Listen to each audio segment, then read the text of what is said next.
안녕하세요 여러분. 오늘은 지난 시간에 이어서 챕터 7 모델링과 예측 선형회기 이어서 하겠습니다. 여러분 교재 238쪽부터 4절부터 하도록 하겠습니다. 지난 시간에 우리가 이제 LM이라는 함수를 공부를 했습니다. 이것이 이제 선형 모델을 만들어주는 함수였고요. 오늘은 지난 시간에는 우리가 만든 데이터를 이용을 했고, 오늘은 실제 이 R에서 제공하고 있는 데이터를 이용을 해서 한번 선형회기를 적용해 보도록 하겠습니다. 처음 적용해 볼 데이터는 카즈 데이터입니다. 우리가 카즈 데이터는 예전에도 다뤄봤기 때문에 어떤 구조로 생겼는지, 그리고 대충 어떤 값을 가지고 있는지 이렇게 볼 수가 있죠. 그리고 이것을 그림으로 그려보면 스피드와 디스턴스 간의 관계가 이렇게 나와 있다라고 볼 수 있습니다. 그러면 이렇게 얻어져 있는 데이터에서 우리가 하나의 어떤 선형 곡선으로 이루어진 모델을 만든다라고 보면, 일단 이 X축은 스피드, Y축은 디스턴스니까 이 디스턴스를 스피드에 대해서 어떤 모델링을 하면 되겠죠. 우리 책 239쪽에서 이제 카 모델이라고 우리가 이제 변수를 만들고요. LM을 적용하면 되겠습니다. 디스턴스가 스피드에 관계가 될 텐데, 이때 카즈 데이터를 이용해서 이 카 모델을 만들어라 하고, 교재에서는 코에피션트를 봤는데요. 우리가 서머리 해서 카 모델 이렇게 한번 확인해 보면 다양한 값들을 확인을 할 수가 있습니다. 여기에 보면 이제 y절편이 마이너스 17.5791, 그리고 그 스피드 앞에 붙은 개수는 3.9324, 이게 이제 기울기, 이게 y절편, 이렇게 보시면 되겠습니다. 자, 요것을 같이 모델링 된 것을 한번 그려보도록 하겠습니다. 컬러는 레드로 해서 그려보면, 자, 실제 데이터들은 이렇게 존재를 하는데 우리가 만든 모델은 이렇게 됩니다. 이렇게 되는 것을 확인할 수 있고, 실제로는 이 데이터, 이 모델링 된 선과 실제 데이터 간에 좀 차이가 있다라고 볼 수가 있죠. 여기서 보시면 P값 자체는 어느 정도 유의미한 경향을 가진다라고 해서 별표도 많이 이렇게 존재를 하고요. 기울기 자체는 어느 정도 일치를 하기 때문에 이 값 자체가 아주 낮게 잘 나오는 것을 확인할 수 있고요. 위아래 이렇게 편차가 큰 것은 이제 절편 값에 영향을 미치기 때문에 이 절편에 대해서는 기울기에 비해서는 조금 더 낮은 그런 값을 가진다라고 볼 수 있습니다. 그리고 adjust r² 값이 1에 가까우면 좀 더 이게 적합이 잘 됐다라고 볼 수가 있는데, 지금 데이터가 이렇게 모델링된 곡선에서 많이 떨어져 있는 것을 볼 수 있습니다. 그러다 보니까 이 값 자체가 1에서는 조금 다소 멀어져 있는 그런 값을 가집니다. P값 자체가 통계치만 봤을 때는 P값 자체가 낮기 때문에 어느 정도 유의미한 경향을 보인다라고는 알 수 있지만, 이 위아래로 분포가 아주 커서 이 R² 값은 좀 크게 나온다. 크게 나오는 게 아니고 1에 가깝지 않게 나온다라고 볼 수가 있습니다. 어느 정도 경향성은 일치하나 조금 이 위아래로 이렇게 많이 분포가 되어 있기 때문에 오차를 조금 가질 수 있다라고 이제 생각을 할 수 있고요. 그럼 이렇게 모델링을 했어요. 모델링을 하고 난 다음에는 우리가 예측을 할 수 있겠죠. 예측을 한번 해보도록 하겠습니다. 여러분 241쪽을 할 거고요. 240쪽 fitted residuals는 여러분들이 지난 시간 했던 거랑 비슷한 내용이기 때문에 생략을 하도록 하겠습니다. 새로운 데이터를 하나 만들겠습니다. 새로운 데이터를 하나 만들어서 데이터.프레임으로 스피드가 만약에 21.5다, 21.5일 때는 어떻게 될까 한번 예측을 해보겠습니다. 카 모델에서 nx1을 이제 대입하면 되겠죠. 여기에 이렇게 해도 되고, new 데이터는 뭐 이렇게 적으셔도 되죠. 자, 이렇게 해서 예측을 해보면 66.96769 이렇게 나옵니다. 예측값이 66.96769다 라고 볼 수 있고요. nx2 해가지고 또 데이터.frame 만들어 보고요. 이번에는 스피드가 뭐 여러가지 값이 있네요. 25.0, 25.5, 26.0, 뭐 26.5, 뭐 27.0 이 정도 한번 해보겠습니다. 그리고 predict 해서 카 모델에다가 nx2를 한번 넣어 보겠습니다. 그러면 이렇게 또 여러가지 값이 나오게 됩니다. 자, 요 값을 한번 그림으로 그리면 plot nx 그리고 스피드와 그리고 predict 예측한 값 카 모델에 이제 nx를 넣어 본 거죠. nx 지금 2로 되어 있으니까 nx2를 넣어 보고요. 이거를 컬러는 레드로 해서 한번 그려보고 cex 크기는 2, pch는 20으로 설정을 해서 이렇게 그려보도록 하겠습니다. 여기 nx2죠. 지금 여러분 교재 241쪽에서는 이걸 nx로 다시 두고 그림을 그려본 거고요. 네, nx2로 하시면 이렇게 점들이 구해지고요. AB 라인 해서 카 모델 이렇게 해서 그려보면 자, 요렇게 모델링 된 곳에서 우리가 입력을 요렇게 넣어보면 요렇게 된다라는 걸 알 수 있습니다. 요렇게 해서 예측된 결과들이 요렇게 쭉 나와 있는 것을 알 수가 있습니다. 여러분 여기에서 21.5도 한번 같이 해서 한번 그려보면요.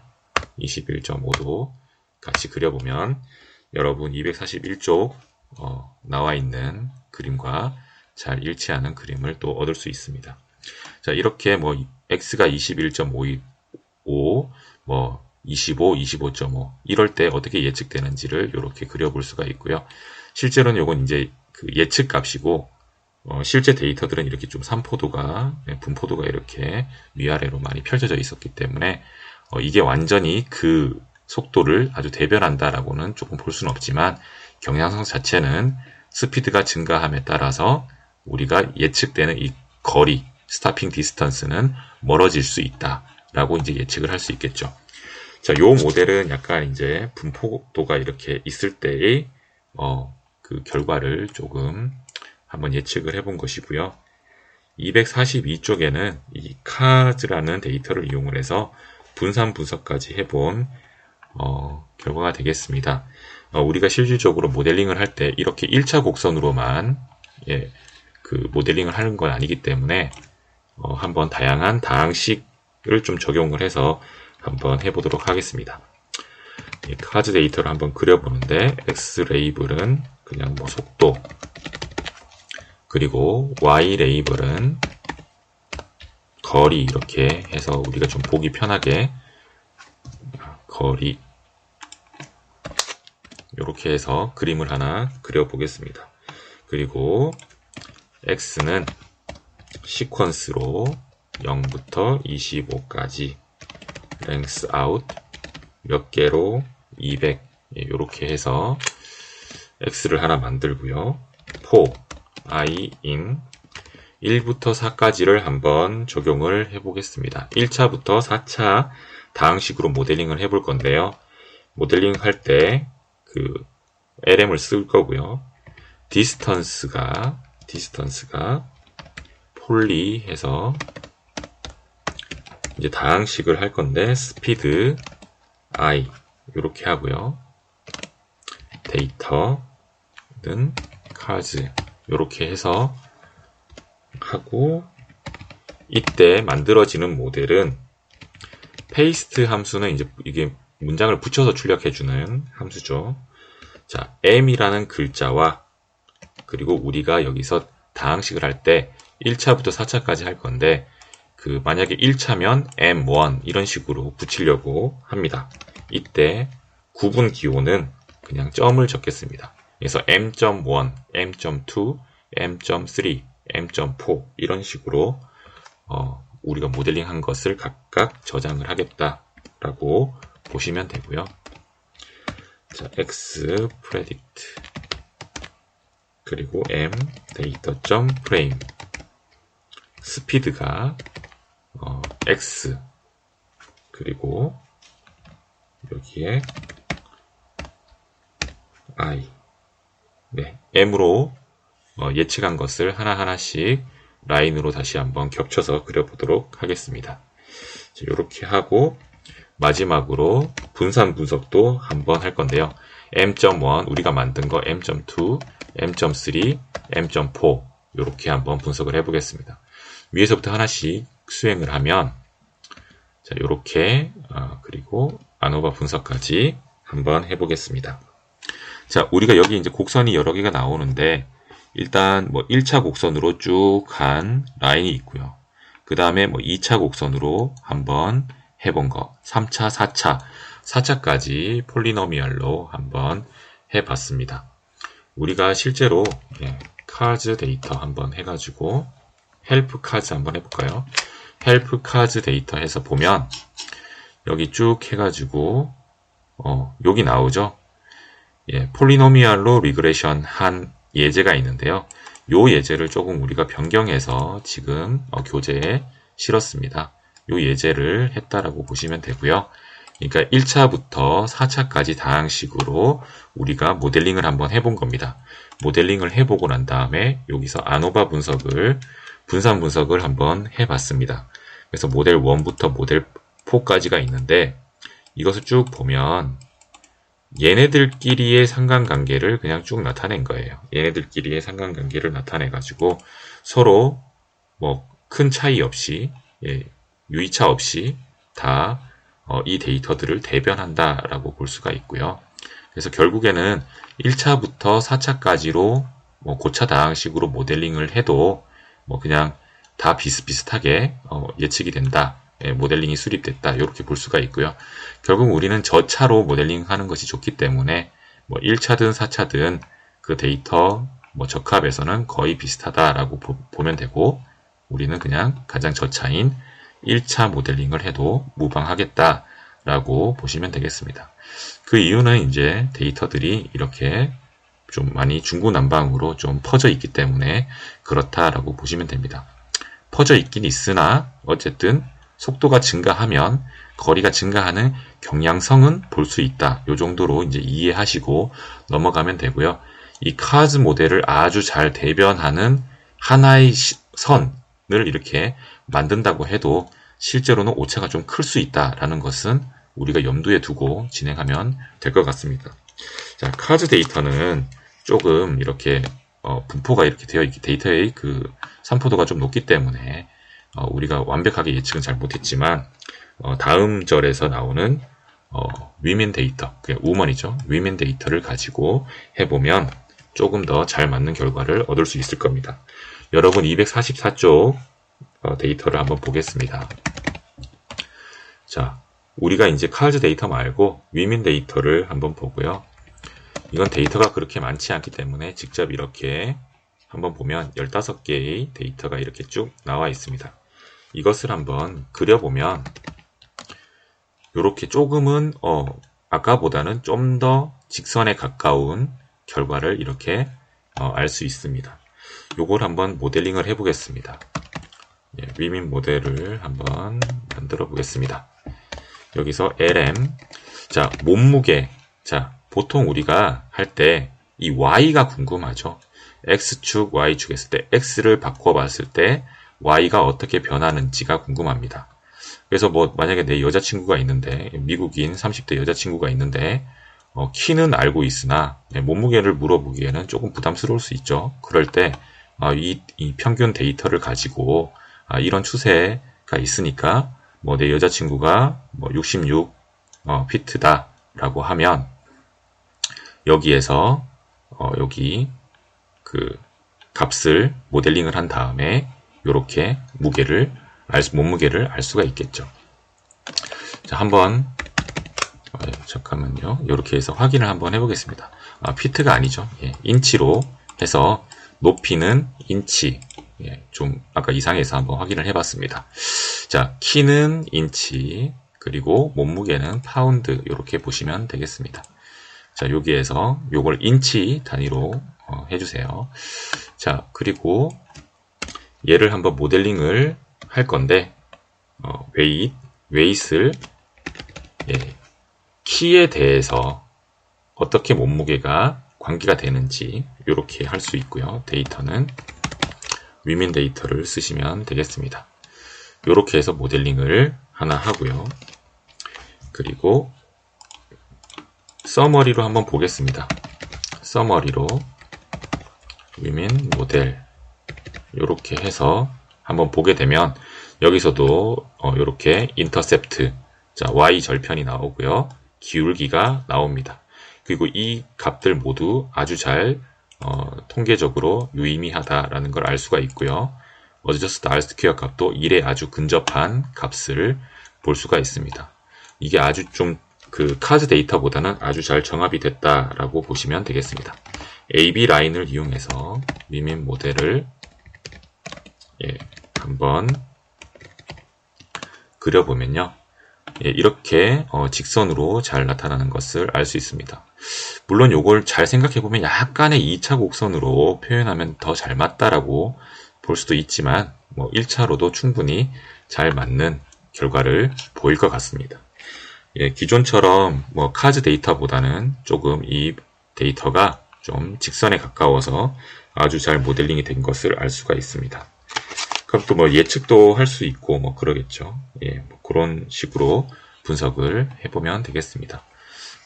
여기서도 한번 예측을 해볼까요? 예, 만약에 여러분들이 예측을 하고 싶다 그러면 새로운 데이터 X 이렇게 하든지 이렇게 만들어서 넣어주시면 되겠습니다. 데이터.프레임으로 프레임으로 여러분들이 만드시면 되고요. 여러분들이 지금 입력값을 하이스를 줘야 되겠죠. 키를 줘야 됩니다. 키가 만약에 내가 만약 66이었다. 66인치를 주고 싶다라고 하면 이렇게 데이터를 하나를 만드시고 그리고 난 다음에 프레딕트를 하시면 되겠습니다. 프레딕트를 해서 우리가 만든 위민 모델에다가 new 데이터 이렇게 쓰셔도 되고 바로 그냥 안 쓰셔도 됩니다. new 데이터 nx 이렇게 해서 하면 몸무게는 한 140.1833 파운드 정도 나오겠다. 여기 66에서 쭉 올려보시면 한 140쯤 되죠. 예, 요렇게 요 값이 그 빨간 선에 있는 요 값이 나왔다라고 보시면 되겠습니다. 이런 식으로 위민 데이터를 이용을 해서도 모델링을 할 수 있다라고 보시면 되겠습니다. 자, 여기까지 이제 5절 마무리하고 자, 이제 6절 여러분 247쪽 6절로 넘어가도록 하겠습니다. 자, 6절은 다중선형회귀입니다.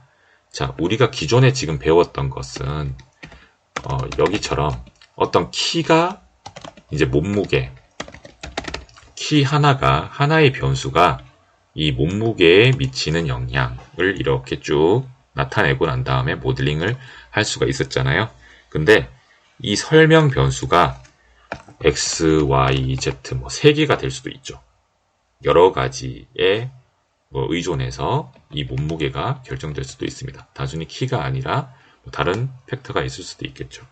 그런 것들을 나타낼 때는 이제 다중선형회귀라고 보시면 되겠습니다. 여러분 책에 나오는 것처럼 어떤 y 값이 알파1 A1이라고 여기 적혔습니다. 알파1 x 더하기 알파2 u 더하기 알파0 이런 식으로 개수가 여러 개고 그리고 이 y라는 변수가 x, u 이렇게 2개 이상의 함수로 이렇게 구성이 되는 그런 구조들이 있을 겁니다. 그런 것들을 한번 풀어보도록 하겠습니다. 자, 만약에 여러분들이 어떤 물리 실험을 해가지고 전기량을 x라고 했고요. 그리고 물체의 무게를 u라고 했고, 이동 거리를 y라고 했는데, 이 값들이 여러 개의 데이터로 이렇게 표현되어 있다라고 한번 가정을 하고 문제를 풀어보겠습니다. 248쪽에 있는 내용으로 한번 하겠습니다. 자, 이때 우리가 전기량을 3.0, 6.0, 3.0, 6.0 이렇게 바꾸면서 우리가 실험을 했고요. 그때 U도 10.0, 그리고 10.0, 20.0, 20.0. 자, 그러니까 그 전기량을 3.0, 6.0 이렇게 페어로 3과 6으로 이렇게 바꿔봤고, 그러면서 무게도 10 g일 수도 있고 킬로그램일 수도 있지만 10인 것과 20인 것 이렇게 나눠서 적용해 봤네요. 이해되시죠? 그래서 전기량이 3.0이면서 무게가 10인 경우 그때의 결과 y는 이제 우리가 측정을 해봤더니 y는 4.65만큼 이동을 했고, 그리고 5.9만큼 이동을 했고, 얘는 6.7만큼 이동을 했고, 8.02만큼 이동을 한 결과를 얻었다. 이렇게 한번 보겠습니다. 요 세 줄을 다 실행을 했고요. 자, 이렇게 한 다음에 여러분 책에서는 이제 스캐터 플롯을 이용을 해서 3차원 그래프를 그렸는데, 요거 전에 그냥 요거를 데이터 프레임으로 같이 하나 만듭시다. 여러분 그 모델링을 하거나 예측을 할 때는 데이터 프레임으로 만들어 두고 예측하는 것이 좀 더 좋습니다. 나중에 오류를 좀 방지할 수 있기 때문에, 자, X, U, Y 이 순서대로 그냥 제가 데이터 프레임을 하나 만들었습니다. 그냥 요 데이터들이 테이블로 들어가 있다. DT 이렇게 확인하시면 이렇게 테이블로 저는 정렬을 하고 난 다음에 진행을 하겠습니다. 그리고 스캐터 플롯 3D를 그러니까 3차원 플롯을 그리는 함수인데요. 이걸 라이브러리로 장착을 꼭 하셔야 됩니다. 스캐터 플롯 3D. 저는 이게 지금 인스톨이 되어 있기 때문에 가능한 거고요. 여러분들은 이게 안 된다라고 하면 여기서 인스톨을 하세요. 여기서 인스톨 가셔가지고 여기서 스캐터 플롯 3D 이걸 치시고 난 다음에 다운을 받으신 다음에 이제 라이브러리로 장착을 하셔야 됩니다. 자, 라이브러리 장착하고 스캐터 플롯 3D 해서 3차원 그림을 그려보겠습니다. 여러분 교재에는 XUY라고 되어 있는데 저는 DT로 하나로 묶었기 때문에 이렇게 하면 될 것 같고요. X축 리밋은 2부터 7까지로 해놓고 Y는 7부터 23. 교수님 이건 어떻게 정하나요? 한번 그려보시고 난 다음에 제가 범위를 여러분들이 좀 잘 표현할 수 있는 범위로 줄이시면 됩니다. 이렇게 좀 잘 표현하기 위해서 우리가 미리 이렇게 설정을 해놨고요. 포인트 캐릭터는 20번째, 타입은 이제 히스토그램처럼 이제 막대로 그리는 형태로 한번 그려보면 이렇게 3차원 그래프가 얻어집니다. XU가 변함에 따라서 이 Y가 결정되는 거죠. XU라는 변수에 의해서 Y, XU라는 독립변수에 의해서 Y, 종속변수가 결정되는 이런 구조다라고 보시면 되겠습니다. 뒤쪽에도 나오지만 이 스캐터 플롯 3D를 하고 난 다음에 여기 뒤에 속성을 한번 플레인 3D, 플레인 3D 이렇게 해서 모델링 한 것을 적으면 3차원 면도 우리가 얻을 수가 있습니다. 일단 모델링을 한번 해보겠습니다. 모델링 하는 방법은, 자, 우리가 모델, LM을 쓰는 거는 똑같고요. LM을 쓰고, 우리가 어느 변수가 어느 변수에 연결이 되니, 그러니까, Y라는 변수가 X와 U에 상관된다. 요런 모델링으로 해라. 라고 하고, 데이터는 아까 전에 우리가 DT를 했죠. 여기서도 데이터는 DT 이렇게 하셔도 되고 그냥 DT라고 쓰셔도 됩니다. 자, 이렇게 하고 M을 한번 보면 이렇게 인터셉트가 나오고요. 그리고 X 앞에 개수 그리고 U 앞의 개수 이런 것들이 구해지게 됩니다.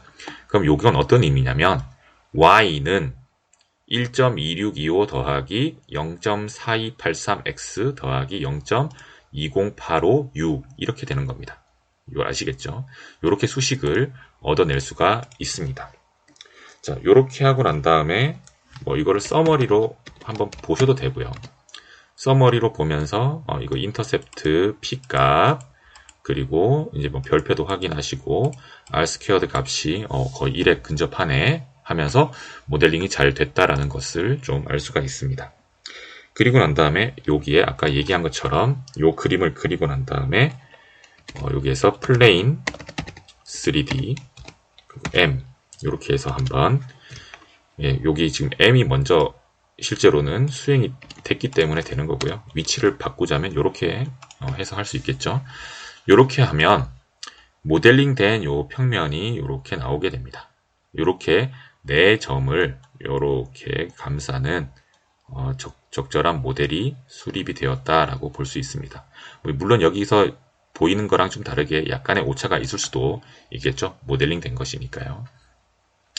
자, 이렇게 해서 그림을 한번 그려봤고요. 여러분 책에서는 여기까지 하고 난 다음에 S라는 변수로 저장하고 난 다음에 S하고 달러 기호 쓰고 플레인 3D M 이렇게 해서 그림을 그려봤습니다. 자, 이렇게 해서 뭐 얘네들의 평균 제곱 오차나 뭐 이런 것들도 구할 수가 있습니다. 그래서 데비언스 M 구하시고요. 하고 난 다음에 nrow 해가지고 우리는 dt 이렇게 해서 구하면 0.00030625 이런 형태로 아주 작은 오차를 가지는 평균 제곱 오차를 가진다라는 것을 알 수가 있습니다. 저는 계속 데이터 프레임으로 하기 위해서 이렇게 nrow를 썼고요. 책에서는 그냥 벡터 x의 길이를 알면 되니까 이제 4로 나눠주기 위해서 여기 그냥 length를 써서 표현을 한 것뿐입니다. 요렇게 쭉 하고 그리고 난 다음에 여러분 250페이지에 가시면 이제 우리가 예측을 해보겠죠. 이걸 예측을 한번 또 해볼 수가 있습니다. 그냥 데이터 프레임으로 new 데이터를 제가 하나 만들겠습니다. 데이터.frame 하고 난 다음에 자 그리고 x는 C에 7.5랑 7.5, 5.0 이렇게 넣고요. 여러분 책에 있는 거랑 동일한데 제가 좀 다르게 표현했을 뿐입니다. 그냥 하나로 그냥 바로 해보겠습니다. 15.0, 12.0 이렇게 해서 표현을 했고요. 그리고 y를 한번 구해보자 라고 해서 predict 그리고 아까 전에 구한 모델은 m이고요. new 데이터를 이렇게 입력을 하면 ny가 나오게 됩니다. 자 그러면 x를 7.5, u를 15.0을 넣었을 때 ny는 7.6 정도가 되는 것이고요. 5.0, x가 5.0, u가 12.0일 때는 y가 5.906167 정도 나온다라고 보시면 되겠습니다. 자, 요것을 또 똑같이 다 그림을 그리기 위해서 자, 또 스캐터 플롯 3D 해서 그림을 그립니다. 여기서는 너무 이게 많으니까 자, 하나의 데이터 프레임으로 또 다시 만들까요? 저는 dt1 해가지고 데이터.frame 해서 new 데이터랑 ny랑 같이 한번 그리고요. 한번 데이터로 확인해 보겠습니다. 한번 확인해 보니까 x, u, ny 이렇게 잘 저장이 됐죠. 이거를 ny로 하지 말고 이걸 y라고 그냥 일단 표현하겠습니다. 이렇게 해서 하면 x, u, y 이렇게 잘 들어갔죠. 예측한 값까지 잘 들어간 데이터 1을 만들었습니다. 그리고 dt1 이렇게 바로 그냥 그려볼게요. x 리밋은 0에서 10까지, y 리밋은 7에서 23까지, 그리고 z 리밋은 0에서 10까지 이렇게 하고 pch는 20번째, 20번째, 그리고 타입은 히스토그램 형태로 그리고요. 컬러는 또 컬러는 레드로 하고 앵글은 60도 이렇게 틀어서 그림을 그리겠다라고 되어 있네요. 자, 그리고 얘를 여기에 바로 플레인 3D M 이렇게 해서 같이 플레인도 같이 그려보겠습니다. 자, 이렇게 쭉 하나의 문장으로 제가 쳐봤고요. 자, 이렇게 해서 그림을 그려보면 예측한 값이 이 플레인 위에 이렇게 위치하는 것을 알 수가 있습니다. 이런 식으로 해서 다양한 변수, 2개 이상의 변수에 의해서 결과값이 결정되는 그런 것도 다중선형 회귀를 이용을 해서 할 수가 있었습니다. 다 똑같이 lm이라는 함수를 이용을 하면 이렇게 모델링을 할 수 있었다라고 보시면 되고요. 다중선형 회귀에서는 여기에서 이렇게 y가 x와 u에 상관된다라고 이렇게 표현을 할 수가 있었다라고 했습니다. 이때 더하기로 쓰면 됩니다. 만약에 다중 변수가 더하기 a도 있고 더하기 k도 있고 이러면 이렇게 더하면 되고요. 우리가 만약에 x, u, y 이렇게 세 개가 데이터 프레임에 있었다, 이 데이터에 있었다라고 하면 이 y라는 것이 나머지 x와 u밖에 없죠. 나머지에 모두 상관된다라고 하면 점을 찍으셔도 돼요. 아시겠죠? 이렇게 점을 찍어도 m은 똑같이 나옵니다. 자, 점을 찍으면 y를 제외하고 나머지 이제 모든 변수에 의존한다라고 이제 해서 한번 모델링을 해봐라 라는 것이고요. 아까 전처럼 x 더하기 u로 써서 이것을 수행을 해도 요 m이 동일하게 이렇게 나온다는 것을 알 수가 있습니다. 지금 같은 경우에는 이 y가 x, u, y 세 개가 있었죠. 세 개 변수가 이 데이터에 저장이 되어 있기 때문에 x, u, y가 있는데 이 y라는 것이 나머지 모든 변수 x, u밖에 없겠죠. x, u에 상관한다 라고 보고 모델링을 했다라고 보시면 되겠습니다. 그래서 그때는 요거를 점으로 이렇게 바꿔주셔도 상관없다. 이렇게 하나 더 알고 가시면 되겠습니다. 자, 그 다음에 이제 7절로 넘어가도록 하겠습니다. 여러분 251페이지가 되겠습니다.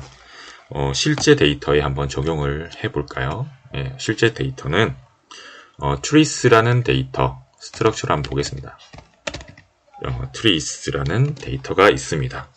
여기 보면 이제 둘레 길이 그리고 높이, 볼륨 이렇게 있는데 이 걸스라는 게 둘레 길인데 여기서는 지름이나 반지름으로 나와 있는 것으로 알고 있습니다. 여기 보면 다이아미터 직경으로 되겠네요. 실제 그 거스가 아니고 여기는 다이아미터라고 보시면 되겠습니다. 이건 직경이고 인치로 표현되어 있고 높이는 피트로 표현되어 있고 볼륨은 큐빅 피트로 표현되어 있는 이런 데이터다라고 보시면 되겠습니다.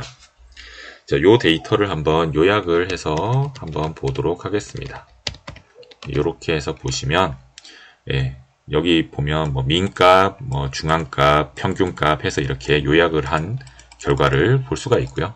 이 트리스, 헤드, 트리스 이렇게 해서 보실 수도 있고요. 앞쪽 6개의 데이터를 한번 확인을 해봤습니다. 자, 요것을 한번 3차원 그래프로 바로 그려볼게요. 아까 우리가 스캐터 플롯 3D를 라이브러리에 장착을 했기 때문에 바로 쓸 수가 있고요. 트리스를 한번 그래프로 그려보겠습니다.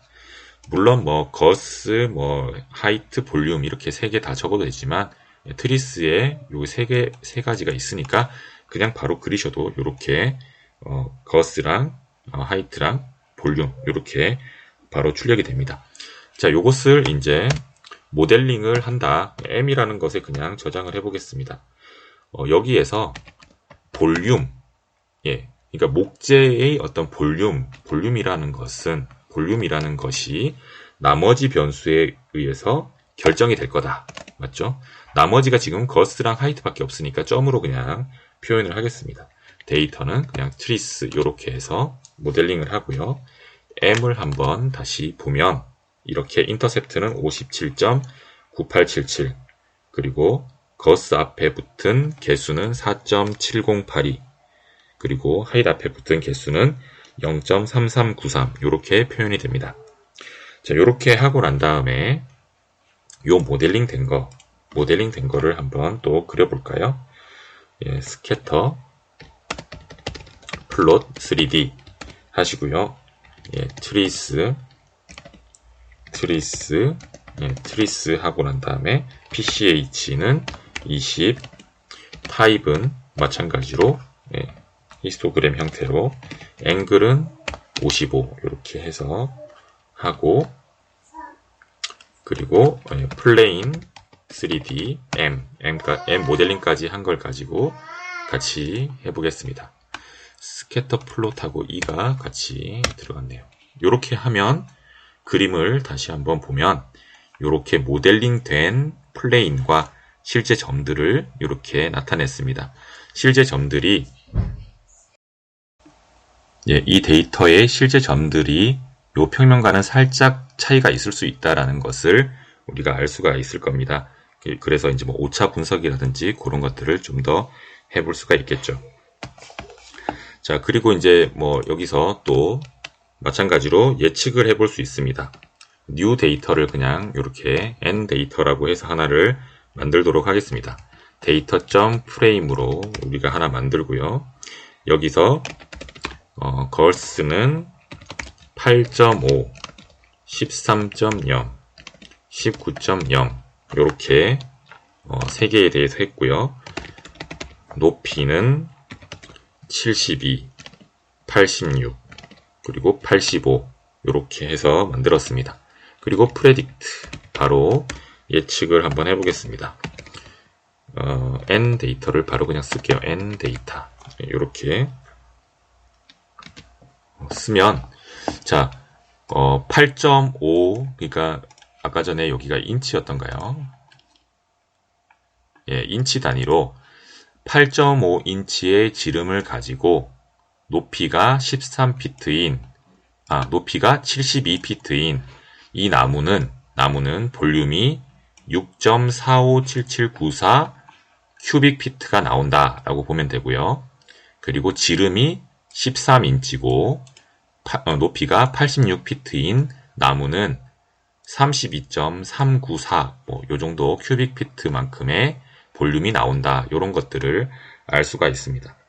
그래서 우리가 만약에 요게 이제 따지고 보면 블랙체리 나무에 대한 내용이거든요. 블랙체리 나무.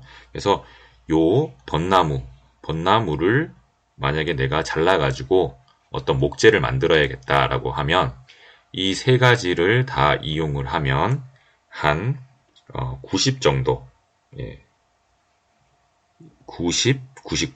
99 세제곱 피트 정도의 부피를 가지는 나무를 생성할 수 있다. 이렇게 예측을 할 수가 있겠죠. 그런 것처럼 우리가 다양한, 그러니까 이 볼륨이라는 것이 다양한 변수, 여기서는 이 지름과 나무의 지름과 높이에 상관한다. 근데 그게 나머지 것들이니까 그냥 여기 점으로 제가 표현을 했고요.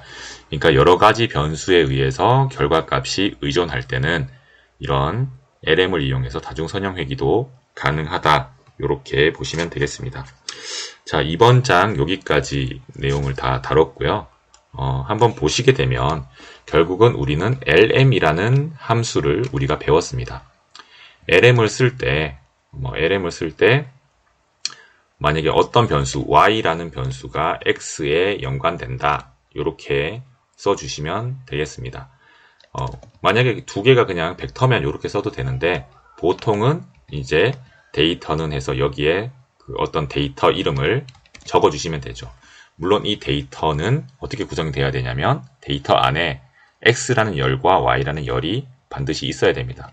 지금 같이 따라할 때는 아무 이런 걸 잘 모르고 따라 하시다가 나중에 막상 예측을 해보려고 했는데 예측이 잘 안 돼요. 그럴 때 보면 이 변수명을 통일 안 한 경우도 꽤 있기 때문에 이 데이터 프레임 안에는 x와 y가 반드시 존재를 해야 된다. 이렇게 보시면 되고요.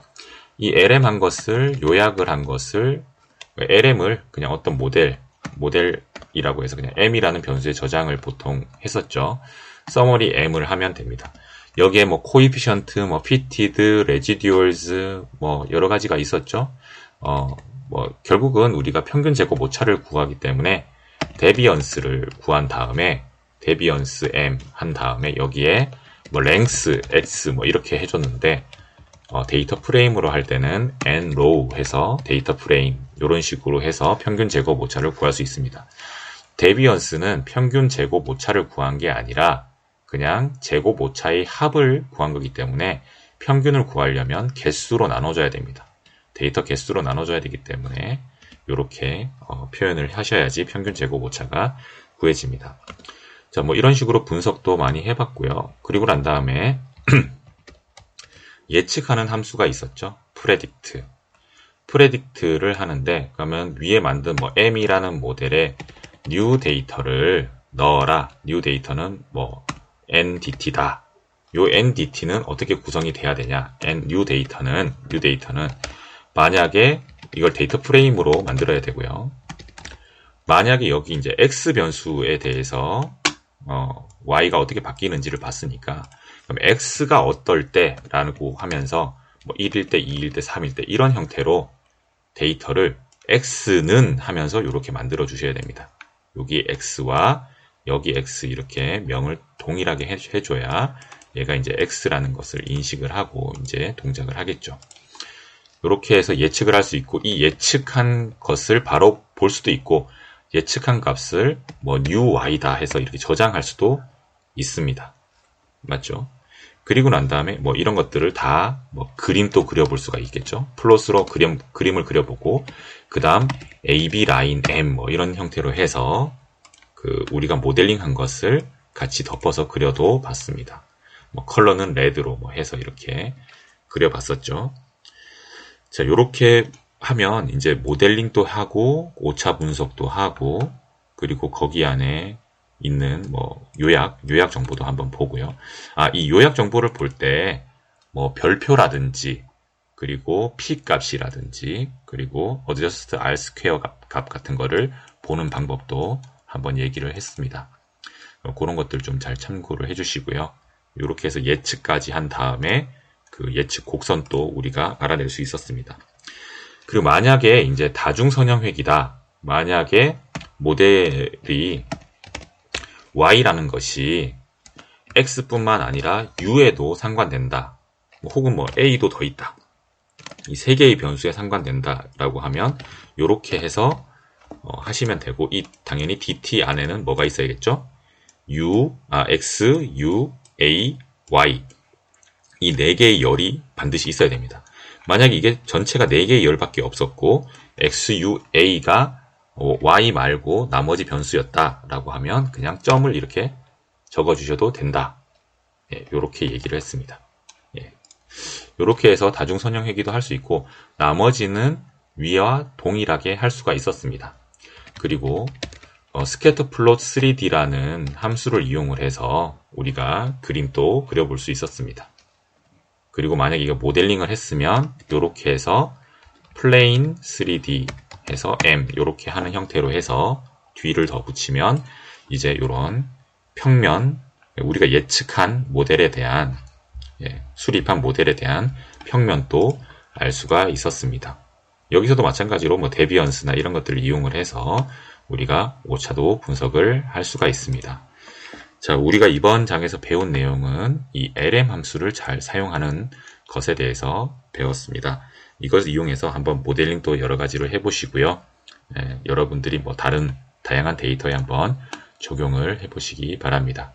자, 오늘 수업은 여기서 마치도록 하겠습니다. 수고하셨습니다.